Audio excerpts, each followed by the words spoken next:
economic thing, but do the human thing. As we make space in the emergency cold weather shelter, more people can come off the streets and into shelter.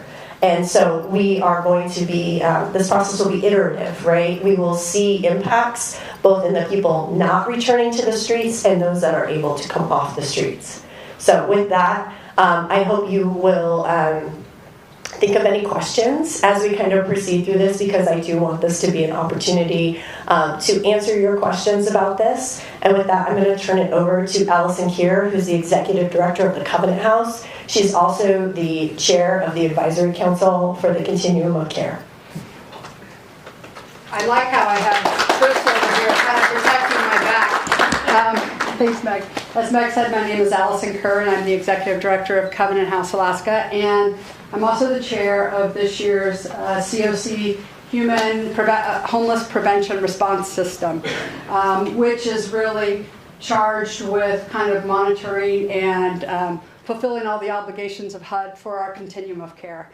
And I note from my little talking points from Meg that I have about this much that I'm allowed to say, but I will just add a little bit. And one thing that I would add is that, I got to meet the mayor of downtown businesses, right? Is that what they called you, our mayor here?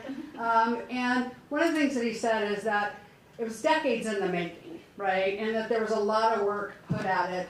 And I don't know if everybody in this room remembers, but in 2017, when Covenant House Alaska submitted on our Youth HUD demonstration project, we had one person in the coalition, and that person was resigning on the day that the application was due. So therefore, Covenant House Alaska became the applicant, which made an exception to HUD for an agency to actually lead the demonstration project.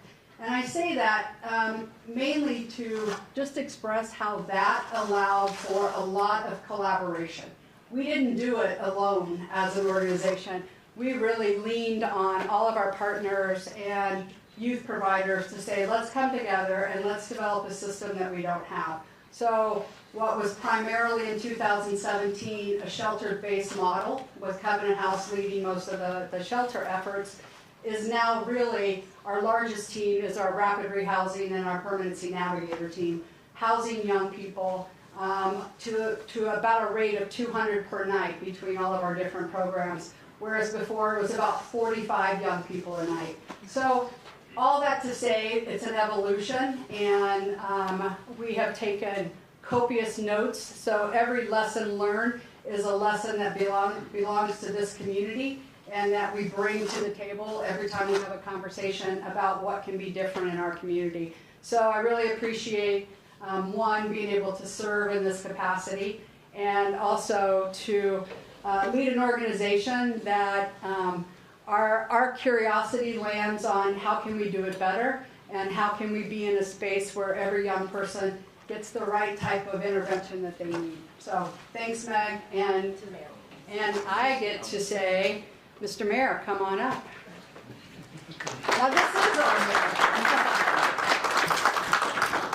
Thanks, Allison. I guess this mic is limited, so I'll stand over here a little bit. I was told it's ranging out there or something. So, This should fix it. What's that? This should fix it. Okay, sounds good. Well, thanks for everyone from Mike and Anna and the rest of your team from Houston. Thanks for coming up. We really welcome you here. Thanks to Meg for hosting this and bringing folks up. It's our blessing and an opportunity to have you here. So I have a few prepared remarks here, and then I don't know, were we going to do a Q&A or Chris was going to talk? Okay, yeah. All right. So anyways, Anchorage homeless issue has been at the forefront of my administration for over 2 years, and it's been a real keen focus of ours. Shortage of affordable housing and unsheltered homelessness is a topic that has impacted not just our community here, but communities, as we know, across the entire country. We've made, as Meg said, we've made significant progress over the last 2 years, even coming out of the pandemic, and we still have a lot more to do. This winter, Anchorage has stood up the most non-congregate emergency cold weather shelter beds in our city's history, as well as the first housing-focused emergency shelter system in Anchorage's history. With 574 beds available this winter season, we have an opportunity to connect, to navigate, to intervene, and to help rewrite each person's future and provide them with an opportunity to get on a path to a healthy lifestyle and onto a successful level of housing. These beds provide a soft place to land for these individuals when addressing the individual and unique challenges of our unsheltered population. These beds are crucial, especially in extreme weather conditions, as we strive to create a city where no one really has to sleep on our streets anymore. This year, by chance, we've streamlined our emergency shelter operations by having a single operator for all emergency shelter facilities, ensuring efficiency and a consistent level of care for our residents. This provides an opportunity to help people navigate through the homeless to housing pipeline, starting with getting people into congregate shelter and then into non-congregate shelter, and then ultimately, like we'd all like, into a level of housing that fits the individual's needs. My administration, along with Henning Incorporated, our emergency shelter provider, have committed to rapidly getting clients into Alaska Homeless Management Information System and onto the coordinated entry list, which is a testament to our commitment to a data-driven decision-making process.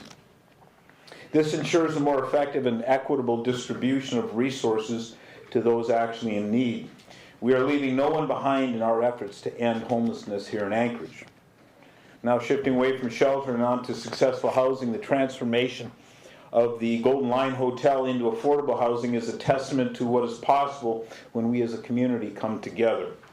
Thanks to our homeless housing and homeless coordinator Alexis Johnson and Sean Hayes and her staff at Henning, and support from the Anchorage Assembly, a municipally owned building that sat vacant for years was converted into affordable housing for our city's, again, most vulnerable. Filling 80 units in just 3 weeks with rental costs capping at about $800, we've provided space for people who would otherwise not be able to afford to live in this pretty expensive community. The Golden Line offers housing, mostly for residents transitioning from unsheltered status and from our complex care shelter. This speaks to our community's collective dedication and efficiency to getting people off our streets into safe, affordable housing. That's a goal we all share. Over the last 2 years, the city has converted over 330 hotel rooms into affordable living spaces. If we can continue this type of success, we can successfully move people from shelter, which costs our city millions of dollars, as Meg said, to more affordable housing units, ultimately shifting the cost away from the municipal taxpayer, which is a very keen focus of mine. In Houston, they achieved something remarkable, which was a significant reduction in homelessness. Houston's success factors, affordable housing, citywide collaboration, inadequate intentional funding, and that's a key part of this, intentional funding, resonate with our vision here for Anchorage. We are committed to replicating some of these successful elements and adapting them to our unique context here in kind of an Arctic community. We are on a promising path toward modeling successful elements of the Houston model. Our ongoing initiatives to lower the cost of development, build affordable housing, and continue to work collaboratively with all community stakeholders align with proven strategies. We don't need to reinvent the wheel here.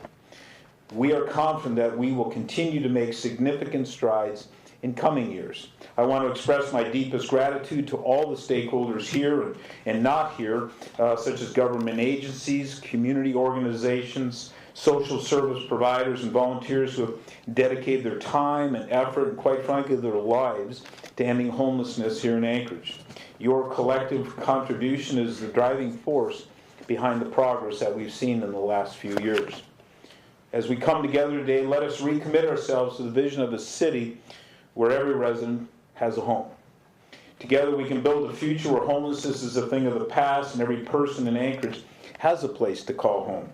And I just want to say thanks to the Coalition for having me here today, and I'm looking forward to continuing on this journey with everyone, especially the folks in this room. Thanks, Meg. Appreciate it.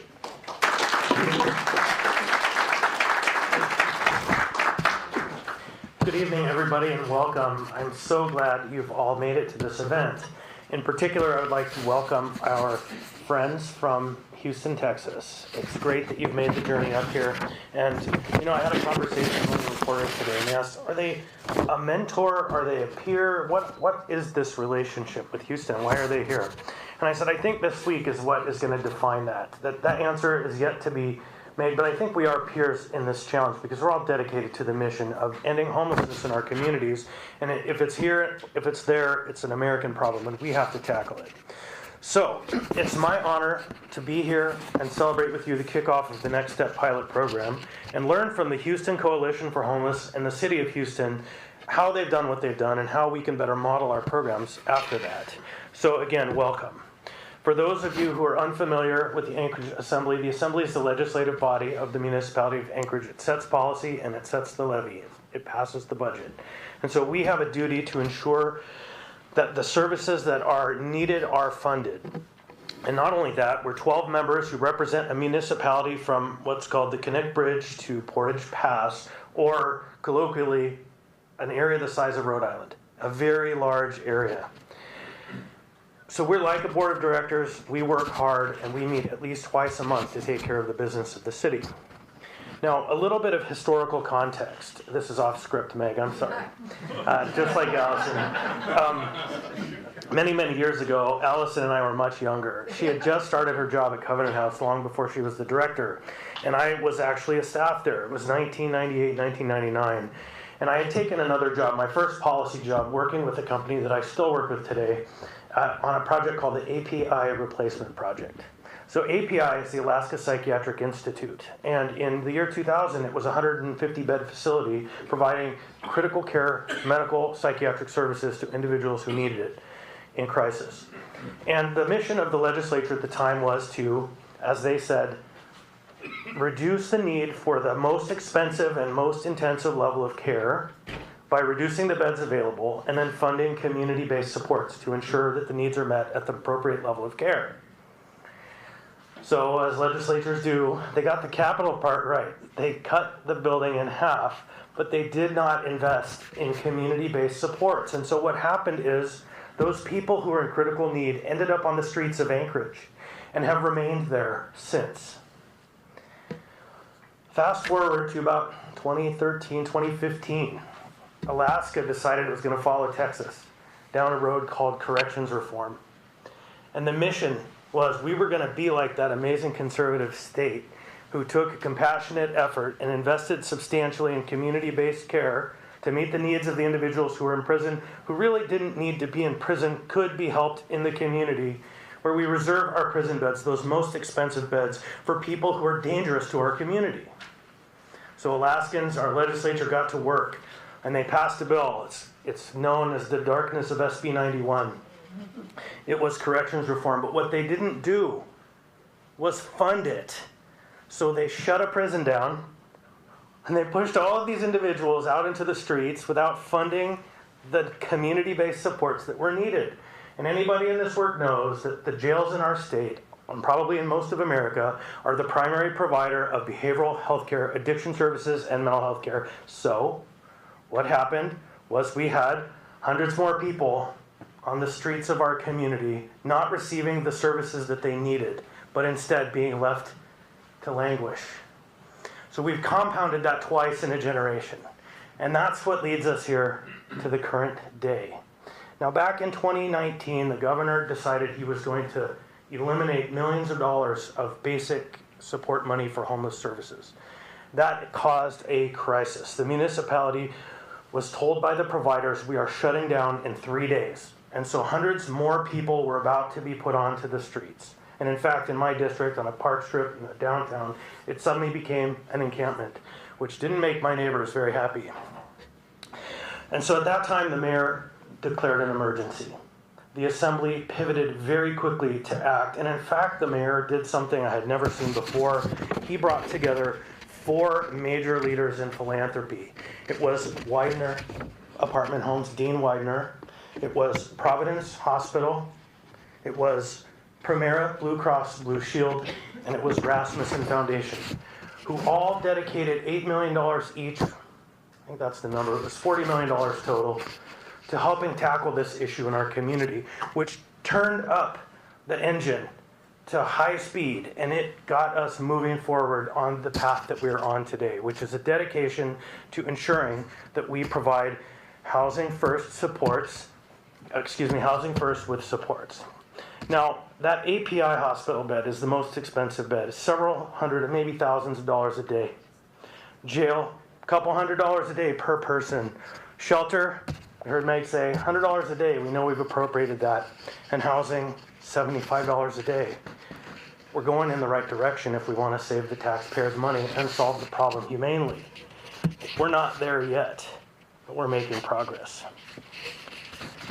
So over the last few years, the Assembly, in partnership with the administration through ARPA and CARES Act investment, put $100 million of federal recovery money and local alcohol tax dollars into developing new housing units.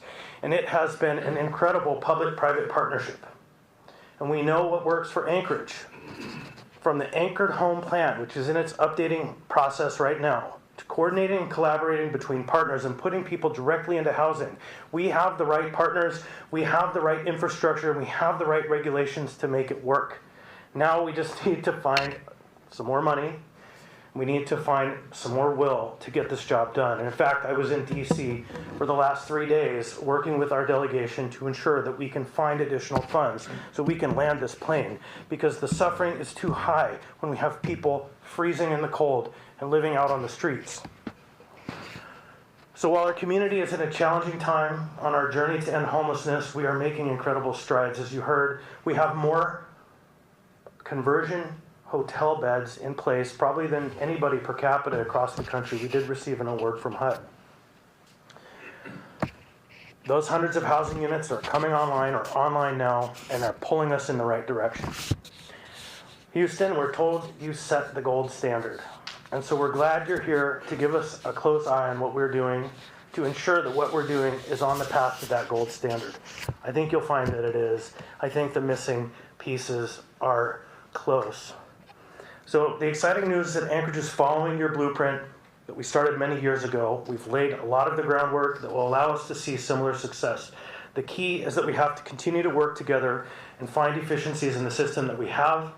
It should look seamless from the point of view from the person in need of housing on the streets. We're not there yet, but we're making progress. And thank you to the Mayor's Homeless Coordinator for making some pretty concentrated effort to bring up this, the ability for the administration to effectively respond. And so now, since we have experts from Houston in the room, I'm going to hand the mic off to you to hear more about your work. And I look forward to learning more this week as we spend time visiting with you. So welcome.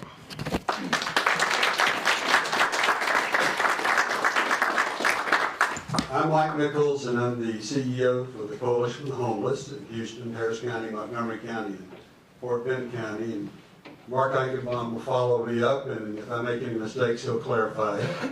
Mark is the liaison to our mayor, Mayor Sylvester Turner. Before that, he was the liaison to the former mayor in East Parker. And we have another mayor going to be elected on Tuesday, so we hope that Mark stays around. Also in the room is Catherine Villarreal, who is our Director of Communications.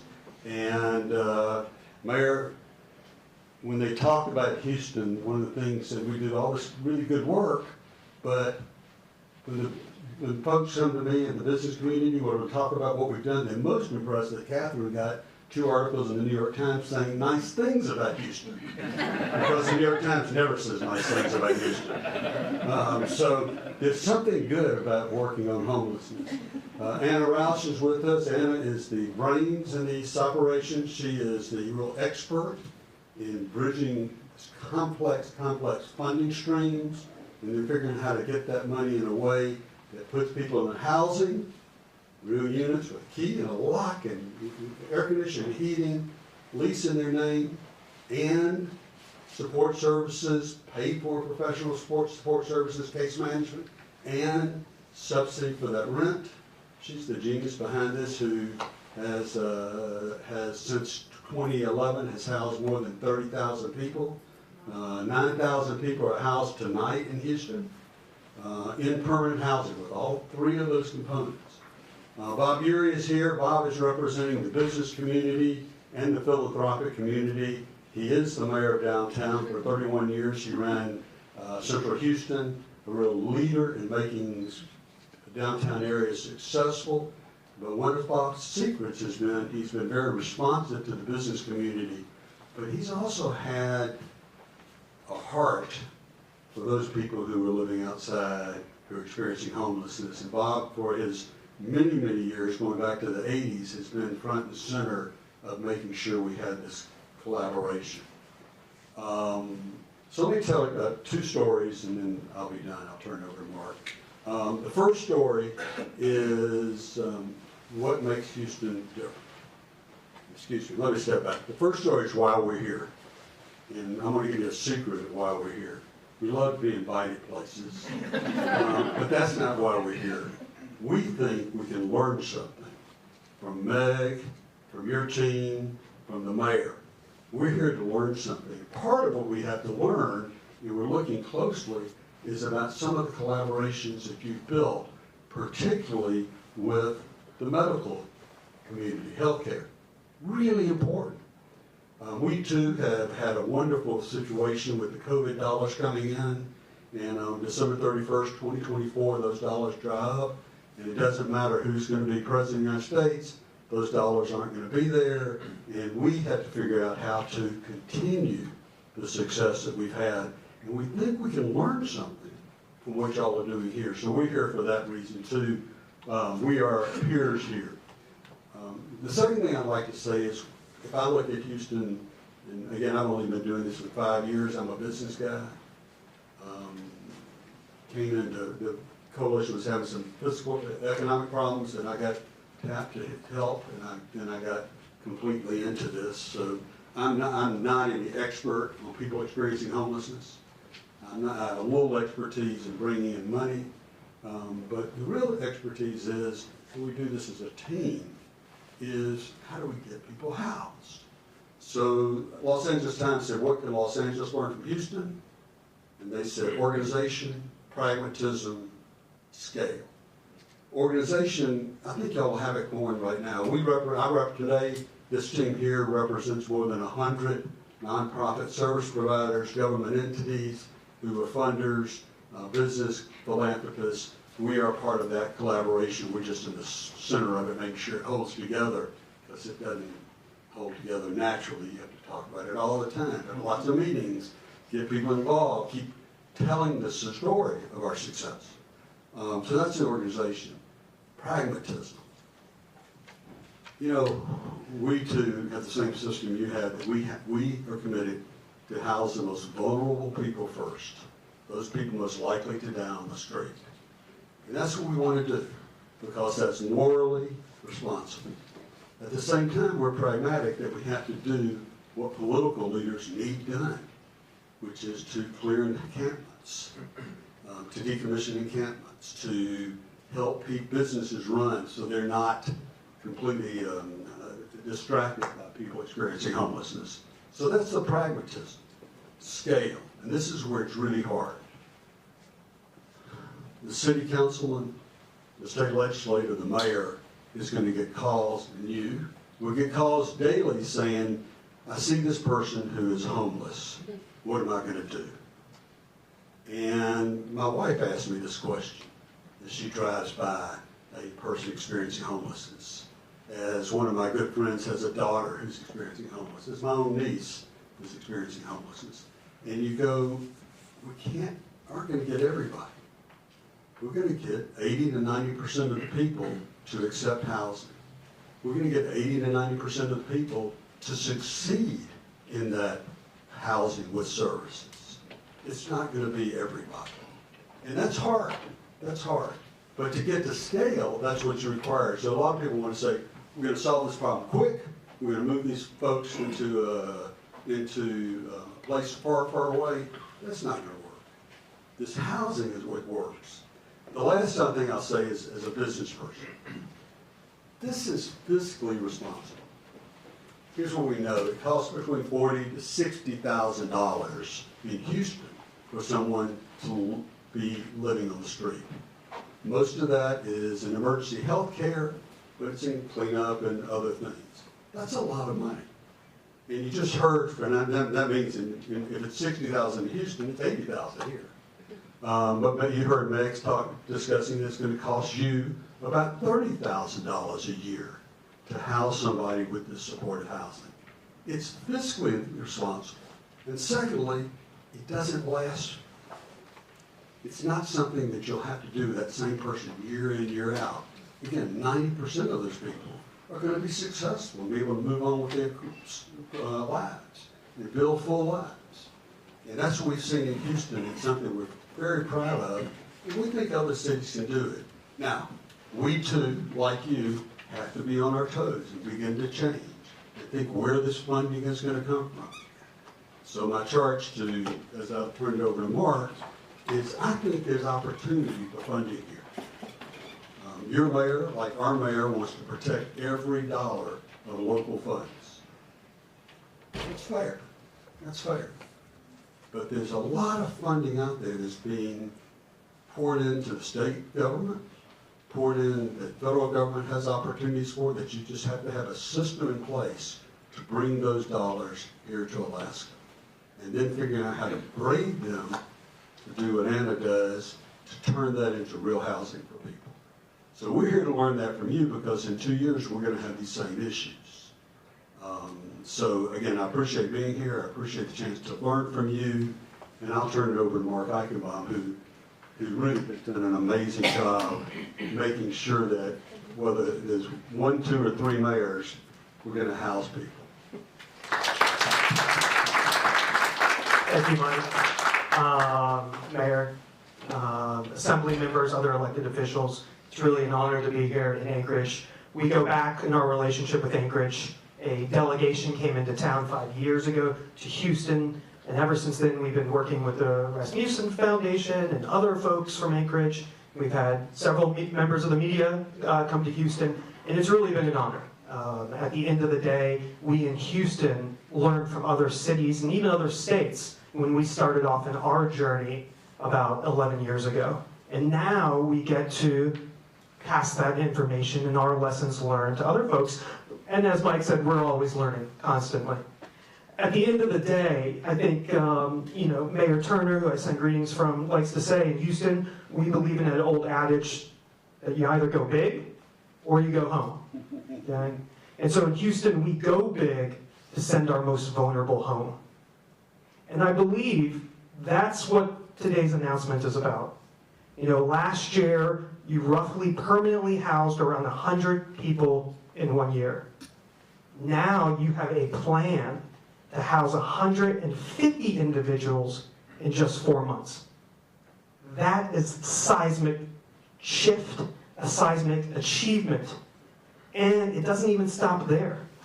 And while that plan takes dedication and modeling and thinking of things differently and alignment between the community and different partners, then you might not normally have that alignment, that's happening here. And it's not really happening in a lot of other cities in the country. So Anchorage can be that beacon for not just the rest of the state, not just the rest of the Pacific Northwest, but actually for the country. When we talk about housing in Houston, we don't get the cold weather you guys get, but we have an occasional hurricane from time to time. We've had 7 different federally declared disasters in 8 years in Houston. And so people always say, well, what are you doing, for this crisis? And I say, well, we've been housing people. That's what we do to prepare for this crisis. Housing makes us a more resilient city. Every person that we can get off the streets today is one less person you have to house when winter comes. Yeah. So at the end of the day, housing folks, getting folks off the streets into long-term housing is not just a way to respond to the immediate need of triaging for the cold winter, but you also get the long-term impacts of actually getting somebody off the streets, a reduction in homelessness, and long-term benefits. So at the end of the day, it's a way to protect people from the emergency of the cold weather, at the same time of saving long-term funds, getting long-term benefits of reducing homelessness, and creating a more resilient city at the end of the day. being action-oriented and working together, putting aside our egos and putting off our hats to come together and not holding out to be 100% happy 100% of the time, because if that happens, we'll just be like Congress. Yeah, we won't be able to move that ball forward. But by coming together around that collective table and saying, I'm going to put aside my differences with that person or that entity and find out where we do actually meet and we can actually, coalesce, that's when the magic happens. There is great opportunity here. We see there's opportunity to enhance partnerships with the private sector and philanthropy, to align between the homeless system and local government, to actually enhance relationships with the Alaska Housing Finance Corporation. And there's kind of an aligning of the stars that's happening right now. The mayor wants to do things, the assembly wants to do things, the private sector, the healthcare system, and you got revenue from the alcohol tax, from the Housing Alaska public-private partnership. I mean, this is the moment, because folks too often only see the whole, okay? And they think the issue is so deep it cannot be dug out of. But the reality is we work with cities all across the country. Your issue here is an issue, but it's not too deep to dig out of. But that window of opportunity is closing. This is that opportunity to go in a big way, at a scalable way, to not just house people, not just get people out of shelters, not just save money, but actually to get reductions in homelessness right now. Not tomorrow, but today. And so I would say I think the plan is partially funded, and it's going to take more work, but it is homelessness affects the entire community. It's going to take the entire community to be a partner on that plan. At the end of the day, I think there is a lot of similarities between Houston and Anchorage. I think both cities have this pioneering, resilient, can-do spirit. And if it's not Anchorage who can come together, align, and unify on one plan, then who? So, I give it up to the mayor and to the assembly, to working with the private sector, with the homeless system, moving that ball forward, acting quickly, because at the end of the day, I think Anchorage can be that beacon for the rest of the country to follow. Good luck, and thank you.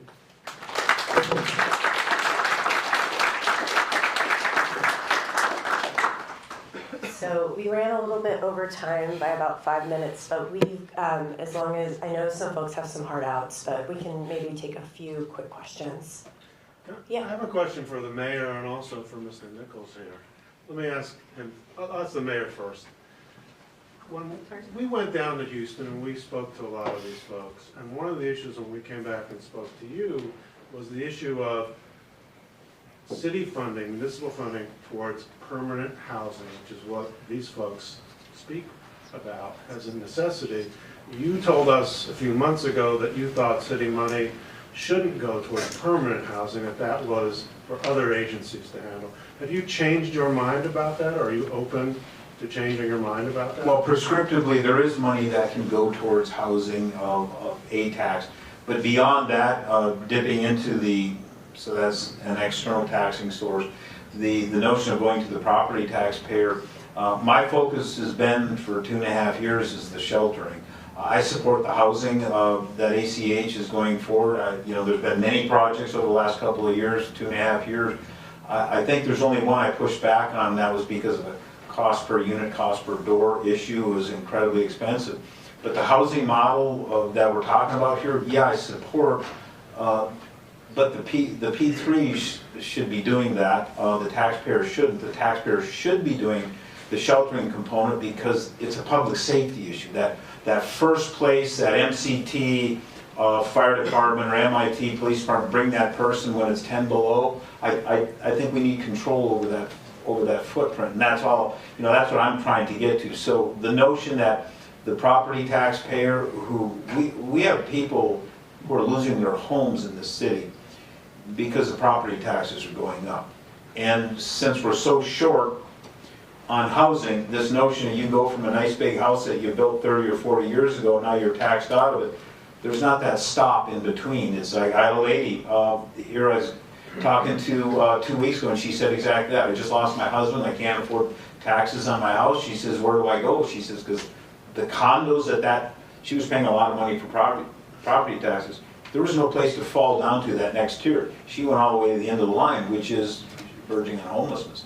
So I have to protect the property taxpayer. That's the person we all work for around here, even as we come to these solutions. So if Widener, Rasmussen, all these other P3s come into play and provide the funding for the housing, I've always been in support of that. But the sheltering is a different thing.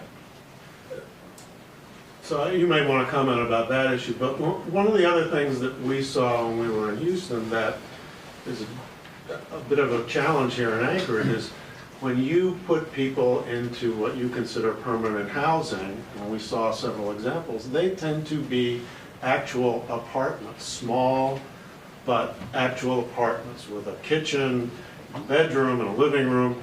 Here in Anchorage, it has been motel conversions, smaller, a bathroom, yes, no kitchen usually. Do you think that that model can be as successful as a model where people end up in an apartment? I'm a believer, first thing, let me ask before. If I had to say one thing good about Houston, and the many things good, we are a city committed to adding housing. We love apartments. We are not a city that is afraid to have apartments in our neighborhoods. We're a city that's really committed to adding more and more housing because we believe it's an important part of a growing city. So that's just want to say that, which means you have to have a great permitting system. You have to have people interested in more housing for everybody, not affordable housing, housing for teachers and policemen, housing for people who are making $40,000 a year, $30,000 a year. So we're very committed to that. Secondly, when people build nice apartments, what I always say is 15 years from now, there'll be apartments for those people who are experiencing homelessness. So I'm a proponent of lots of housing. The answer to me is when we look at motels, we're going to have to put in kitchens and other items so that they will be eligible for federal vouchers. And that's really important to us because that's where most of the subsidy comes from these federal vouchers. So when we talk about motels, they have to be having the kitchen and a place that, again, people can live once they overcome the trauma of homelessness. As far as shelter, Houston does not. We do the other way. We depend on philanthropy to pay for the shelters, and for local governments to use mostly their federal funds any way they touch their federal funds to work on the housing. So it's a different philosophy, and I think it's been a good philosophy. But again, it's different. We have different situations with seismic issues, different situations with weather. So I can't really speak to which one is the right way. But the need for housing is absolute need. And when I heard about the issues here in Alaska on the lack of housing, both on a statewide level, rural and urban, again, I'm really out of my water here, but if I was a Anchorage political official, I'd be all over the state legislature saying, what are you doing? You need to help us. I'd be all over the healthcare providers. It's saying, can't you use some of the Medicaid dollars to pay for services? And these are things that we have to do. How do you push money in the right direction?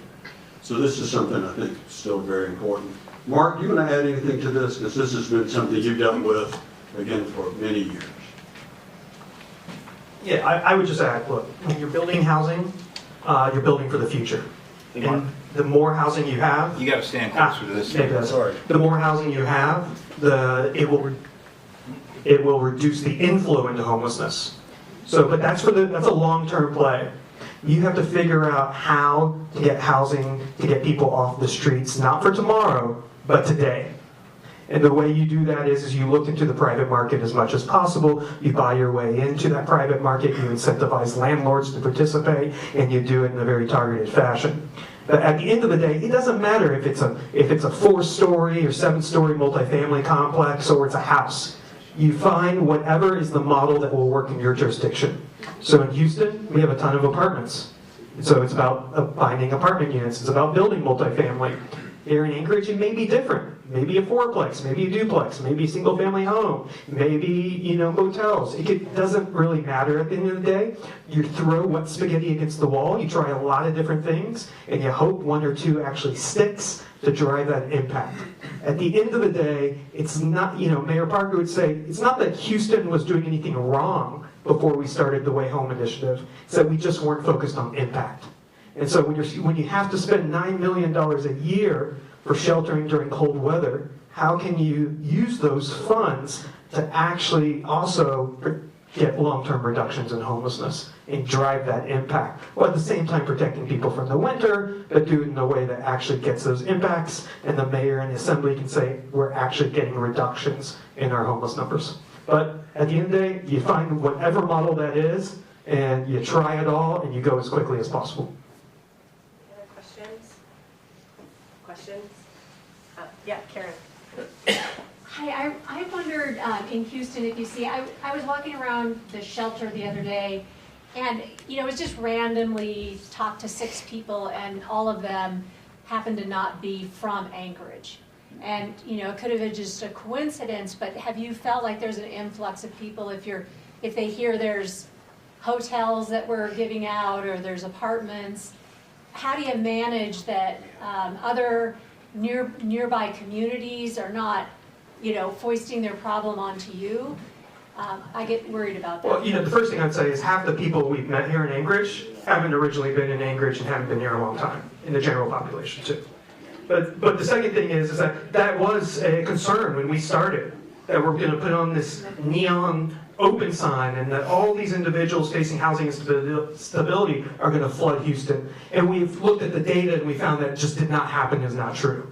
Over 75% of the individuals experiencing homelessness in Houston are from our region in Texas. We're regional. You guys are statewide. You're the big city for the entire state.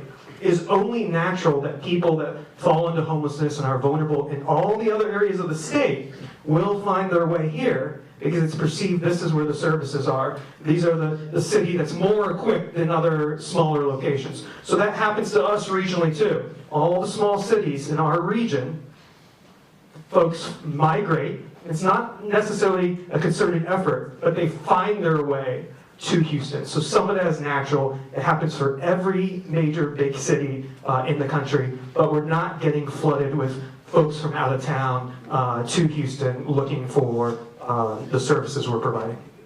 Okay. Any other questions? Okay, I think we've got some folks who are going to have to leave here shortly. So, yeah, Emily. Yes, so I know that there's an appropriation being introduced that would help this initiative at the assembly level. I looked at the agenda and it said a 1.5 million proposal to help fill the gap, and then I think you would need around 900,000 more.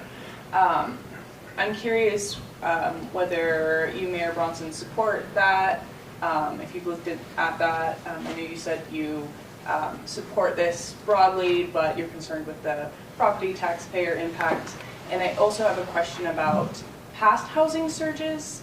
I know that the coalition has engaged in housing surge, or helped community partners engage in a housing surge in recent years, and how this is different from that, or yeah. So I'm going to take them in reverse order because I have the right. So this is different from past years in that we're actually putting a dollar figure out on the table. And we are not only talking about housing, we're talking about housing and services and how to buy our way into these markets. We have unit hold fees. We have the all-in cost. And the all-in cost is $31,000 to provide housing and services.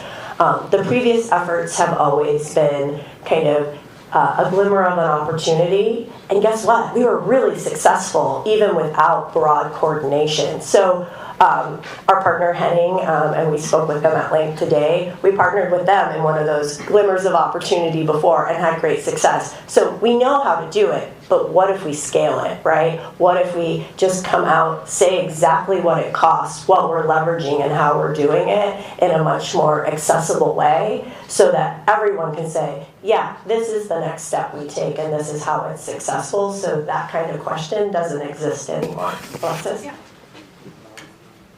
Thanks, Emily, for the question. So as you know, this original appropriation was set to be for sanctioned camping and setting up sanctioned camps outside. And the administration did push back saying that, our housing focus remains and that we would like to get people off our streets, not living a, more sanctioned life outside. We'd rather get them into a facility. So we do support the money going towards that entity. And really, we've met with Henning today along with the coalition and people from Houston, and we believe that we have a proper plan moving forward to get 150 people off the streets, move through the housing or the emergency cold weather shelter pipeline and into housing before the end of April. Any last questions? Probably have to be the last one. Yeah. Do we know how much that would cost? Yes, $31,000 per person, or $30,869. I will distribute a copy of our pro forma for you all so you can see it. I mean, this is completely transparent. And just one real quick, kind of small detail question.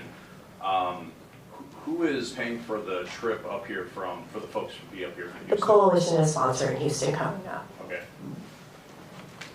Can I Yes, just add of course. another comment? I apologize to you about do people come to Houston because of this benefit. I tell you, I think we've looked at that closely, and people aren't rushing to Houston because we have a good housing program. But I tell you who is rushing to Houston. People who are looking for jobs and are coming to decide between Houston and Austin will look at Houston and say, this is a better place to live because you have done a good job with your homelessness crisis. Well, Austin has not. And it's a real selling point for people who want to come, that you don't see lots and lots of people suffering on the streets and you see people housed. So it really works the other way. So with that, I want to say thank you to our speakers. Thank you to you all for being here. We are really excited about this work. If we weren't excited about it, we wouldn't have gathered you all. I will be around, my staff is around, the folks are around for a little while longer, but I do know there's some hard outs. A photo. And can we grab a photo really quick of the folks who spoke? And I know you got to run. And then after the photo, press if you want to grab and snack people, go for it. Maybe the whole.